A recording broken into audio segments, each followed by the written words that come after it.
ชิญชวนทุกภาคส่วนทั่วแดนลาวใส่สิทธิ์ของเราเลือกเอาท่านผู้แทนเลือกด้วยสติทำประวัติให้แน่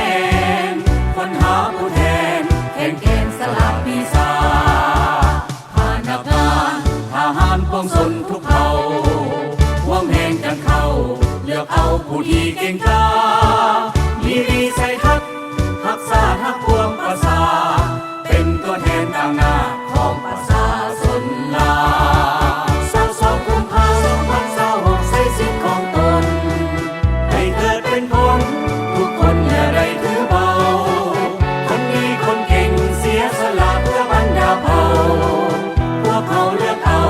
เขาอยู่ในสภามาเฮามาร่วมสามัคคีใส่สิทธิ์ที่มีเลือกให้ดีสมปรารถนาให้ผู้แทนสลาดสามารถนำพาสร้างสรรค์บ้านเมืองเจริญก้าวหน้าพัฒนาสาธารณแห่งนี้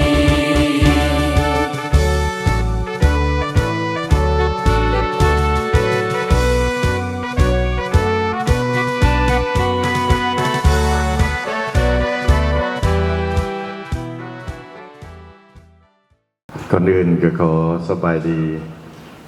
บรรดาทานพ่อแม่เฒ่าแก่อำนาจการปกครองขันบาทใน10 บาทที่เขาห่วมแสดงความนับถือท่านบุญมีเสยยวงศ์ห้องเลขาพรรคเมืองประธานคณะกรรมการปกครองเมืองสิโคตข้าพเจ้าก็แนะนำผู้รับสมัครซึ่งเป็นเลือกตั้งเป็นสมาชิกสภาแห่งชาติสุทธิสิทธิ์เขตเลือกตั้งที่1ก็ถือว่าเป็นเทือทำอิฐของข้าพเจ้าที่ได้ลงสมัครเป็นสมาชิกสภาแห่งชาติก่อนอื่นหมดก็ขอแสดงความหูบุญคุณความขมกขอบใจและก็ความสมเสยมันยังดาบทานที่ได้สละเวลาเข้าร่วมโดยการแยกเชิญของคณะอภิสอบขันเมืองเพื่อให้ตัดทันเวลาได้มาพบปะกับพวกข้าพเจ้าในมื้อนี้ก็ถือว่าเป็นบรรยากาศที่มีความหมายความสำคัญมีความอบอุ่นสำหรับผู้ลงสมัครเลือกตั้งพวกเขาได้มาพบพ่อบรรดาทานในมื้อนี้กระดังเที่ยงหูน้ำกันแล้วว่าการจัดตั้งในการโฆษณาหาเสียงให้แก่ผู้สมัครเลือกตั้งนี้เป็นสมาชิกสภาแห่งชาติสุทธิสิทธิ์ซึ่งจุดประสงค์ก็เพื่อแนะนำเพื่อประชาสัมพันธ์ให้บรรดาทานโดยเฉพาะผู้มีสิทธิ์เลือกตั้งได้รับรู้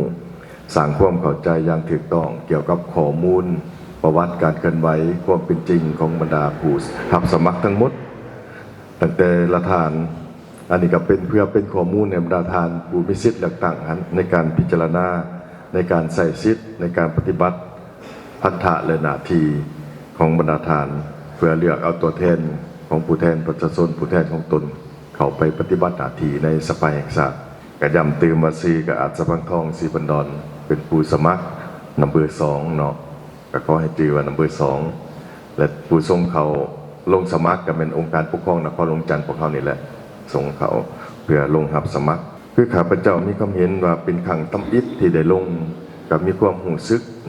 มีความเป็นเกียรติและก็มีความภาคภูมิใจที่ทางสภาแห่งชาติได้รับห้องเพื่อให้ลงสมัครที่จะได้เลือกตั้งเป็นสมาชิกสภาแห่งชาติประจำเขตเลือกตั้งในนครหลวงจันทร์พวกเขานี่อันนี้ก็เป็นความภูมิใจที่จะได้ร่วมกับพ่อแม่พี่น้องพวกเขานี่แหละในการจะตั้งปฏิบัติตามรัฐธรรมนูญกฎหมายและระเบียบการในการดำเนินการต่างๆและก็เป็นตัวแทนให้แก่พ่อแม่พี่น้องประชาชนเขาไปอยู่ในสภาสำหรับการประวัติการเคลื่อนไหวนี่ก็สิได้ว่าเป็นลักษณะโดยสังเขปเนาะกันว่าเรื่องเข้ากำเนิดแท้ก็สิเป็นลูกบันดอนไปแล้วพ่อกับอยู่ดอนโขงแม่กับอยู่ดอนคู่ที่ว่าเป็นลูกบันดอนแต่อิงใส่การปฏิบัติหน้าที่อิงใส่การเคลื่อนย้ายถิ่นฐานก็ได้มาได้รับอันบอนเกิดสถานที่เกิดมันอยู่สนเขตเนาะอยู่บ้านสอนไซนครไกรสอนพรหมิหารแขวงสนเขตอันนี้ส่วนว่าความรับผิดชอบก็คือทางคณะอภิสอบมาแล้วมาอยู่ห่วงกับบรรดาทานอยู่นครหลวงจันทร์นี่ก็นับแต่ปี2019พุ่นแหละเป็นต้นมาและเริ่มจากเป็นเยาว์วัยนี่ก็แม่นเริ่มจากเข้าการศึกษากับ1974เนาะเริ่มจากประถมอุดมมัธยมแล้วก็อุดมสมัยน่ะอย่างนี้เพิ่นมีแต่ประถมกับมัธยมตอนต้นและตอนปลายสมัยนั้นก็เป็นประถมก็มีแต่หาป.1 ฮอดป.5แล้วก็มัธยมก็ฮอดม.3 อุดมก็ฮอดอ.3ก็คือว่าจบตามสายสามัญ11 ปีเนาะ33หั่น จาก1974หา1985ถือว่าสำเร็จการศึกษาสายสามัญและก็เด็ก1985ก็ได้เริ่มขึ้นมาศึกษาเรียนอยู่นครจันทร์พวกเฮาอยู่โรงเรียนการเงินการธนาคารแห่งชาตินี้ถือว่ามาเรียนอยู่นี่ก็ใช้เวลาอยู่3ปีฮอด1988ก็ถือว่าจบเพิ่นก็ได้แต่งตั้งกลับเมื่ออยู่สวรรค์อีกสนเขตในบอนที่ส่งมาหั่นเพื่อปฏิบัติพันธะขอหมายความว่าแต่เวลาที่จบแล้วก็ต้องไปตามพันธะที่ได้มอบหมายเมื่อก่อนกับเป็นหลักการเดียวกันคือปัจจุบันกับผู้ใดเรียนภาคส่วนใดส่งไปแขวงใดส่งไปกระทรวงใดส่งไปก็ต้องกลับมารับใส่หน้าที่หันซะก่อนจังเกินง่ายไปหมดอื่นได้ก็อยู่ในกรงเขตการเงินของแขวงสนเขตก็ร่วมกับบรรดาเวียกงานต่างๆโดยเฉพาะเป็นกรุงเทพชาวหนุ่มข้าพเจ้าก็เติบโตนำเวียกงานองค์การจัดตั้งมหาชนได้รับผิดชอบเป็นเลขาชาวหนุ่มกับเคลื่อนไหวอยู่ขันท้องถิ่นติดพันกับเวียกงานกระบวนการเวียกงานพัฒนาแท้ๆสมัยนั้นที่ว่าองค์การจัดตั้งมหาชนพวกเขาก็มีความเข้มแข็งแต่ว่ากับจุดพิเศษต่างกันกับระยะปัจจุบันระยะก่อนเป็นการลงมือตัวจริงการปฏิบัติตัวจริงปัจจุบันกับมันกับเปลี่ยนแปลงไปตามการพัฒนาเศรษฐกิจสังคมภายหลังที่ได้ลงไปปฏิบัติหน้าที่แล้วก็อิงใส่การยกย้ายกินทานครอบครัวอีกอิงใส่ความของต้องการก็ถือว่า1992ก็ได้ยกย้ายขึ้นมาประจำการอยู่กระทรวงการเงินถือว่าประจำการอยู่กระทรวงการเงินอยู่กรมภาษีจาก92ฮอดปี2016ก็ถือว่าเป็นเวลาประมาณ24-25ปีเฉพาะอยู่กรมภาษีก็อยู่กรมภาษีกับส่วนหลายก็เบื้องต้นก็อยู่กรมภาษี92 94ก็ได้ลงมาอยู่นครหลวงจันทร์พวกเขานี่แหละนับเป็นเริ่มมือเปิดครัวมิตรภาพลาวไทยแห่งที่1ก็เป็นเจ้าหน้าที่นี่แหละเป็นภาษีหน่อยและสมัยนั้นก็ดีฮอดปี2000ก่อนปี1999ก็ได้ครับการแต่งตั้งเป็นห้องหัวหน้าห้องภาษีและปี2002ก็ครับได้ถูกแต่งตั้งเป็นหัวหน้าห้องภาษีนครหลวงพวกเขาจนฮอดปี2004-2005ก็ได้ยกย้ายขึ้นไปอยู่กระทรวงไปอยู่กรมภาษีเป็นหัวหน้าแผนกของกรมและปี2007ก็ได้รับการแต่งตั้งเป็นห้องกรมภาษีและปี2011ก็ได้รับการแต่งตั้งเป็นหัวหน้ากรมภาษีฮอดปี2016อันนี้เป็นการปฏิบัติหน้าที่แต่ละระยะแต่แน่นอนว่าทัศนะความผิดชอบต่างๆก็มันสิอยู่ในกรมเขตเวียกงานนิติกรรมเวียกงานพัวพันต่างประเทศที่ได้รับผิดชอบอยู่ในกรมภาษีก็ดีในการปฏิบัติหน้าที่ต่างๆก็เริ่มจากการค้นคว้าปรับปรุงกฎหมายสร้างกฎหมายภาษีปรับปรุงนี่ก็ประมาณ5ครั้งที่ผ่านสภาแห่งชาติในการปรับปรุงกฎหมายว่าด้วยภาษีครับทัศนะหนึ่งของตัวเองก็แม่นถือเอาการศึกษานี่แหละจบไปปุ๊บก็หมายความว่าการเรียนนี่ยังเป็นสิ่งสำคัญก็ได้ยกระดับตลอดเวลาปี94 99ก็ยกระดับอยู่มหาวิทยาลัยแห่งชาติของพวกเขานี้เนาะจากนั้นก็แม่นปี2002ก็ยกระดับทางด้านภาษาอังกฤษอยู่สถาบันการต่างประเทศแล้วก็สืบต่อยกระดับภาษาอังกฤษอยู่นิวซีแลนด์อันนั้นเป็นลงเลิกแต่ทางด้านภาษาส่วนว่าการฝึกอบรมวิชาเฉพาะวิชาการก็ไปตามเงื่อนไขและสภาพการแต่ละระยะก็เริ่มต้นจาก2อาทิตย์3อาทิตย์1เดือน2เดือน3เดือนอันนี้เป็นคอร์สการฝึกอบรมรวมทั้งการเรียนทฤษฎีกับเรียนอยู่